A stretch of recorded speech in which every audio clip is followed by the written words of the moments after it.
Question number 38. A metallic surface is first irradiated with infrared radiation and photoelectrons are emitted from this surface. Okay, he is talking about the photoelectric effect. Infrared radiation is replaced by the ultraviolet radiation. So you are replacing IR with UV. Now what is IR and UV?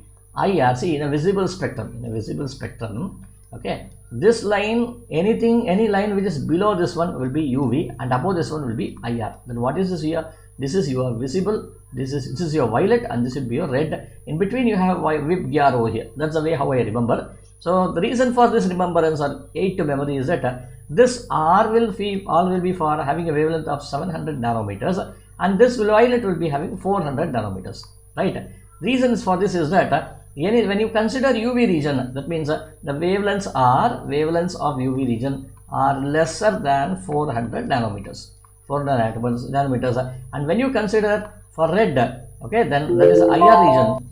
For IR region, IR here, this should be greater than 700 nanometers. Very easy to remember. Otherwise, sometimes we may put it over here, sometimes we may put it over there. So this is the aid to memory for you.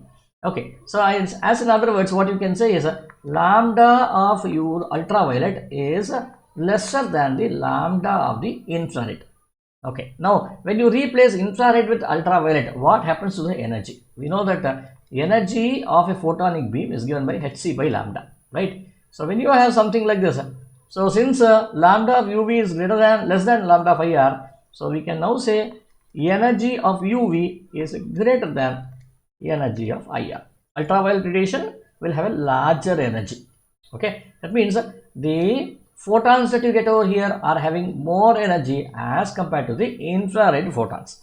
Okay, when these photons are much higher, then what will happen to the photoelectrons? Photoelectrons will also be higher. Why? Because you know kinetic energy of an electron Ek is given by hf minus phi. Phi is not changing. Phi is a work function. So if this hf is nothing but this here, right? So if this value increases, automatically your Ek value will also increase. So as a result of it, Ek for an UV, I will write it down here. Ek for an UV is greater than Ek for an IR. Okay, so kinetic energy of the photoelectrons will increase when you replace an IR radiation with an UV radiation. Okay, so A is so you can see A here and also C here. So therefore these two are incorrect. Now next is rate of ejected photoelectrons. What happens to the rate of ejected photoelectrons? Now what's happening here is that, see, though the wavelength is increasing, the intensity is not increasing, which means intensity of IR radiation is equal to intensity of UV radiation. Second part we are not solved. Okay, only then we can decide whether it's A or C.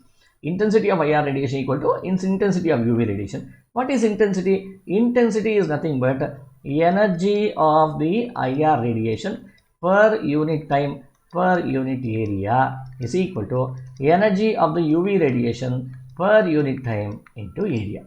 You are using the same metal surface, area is same, so I can cancel these two area because I change the beams.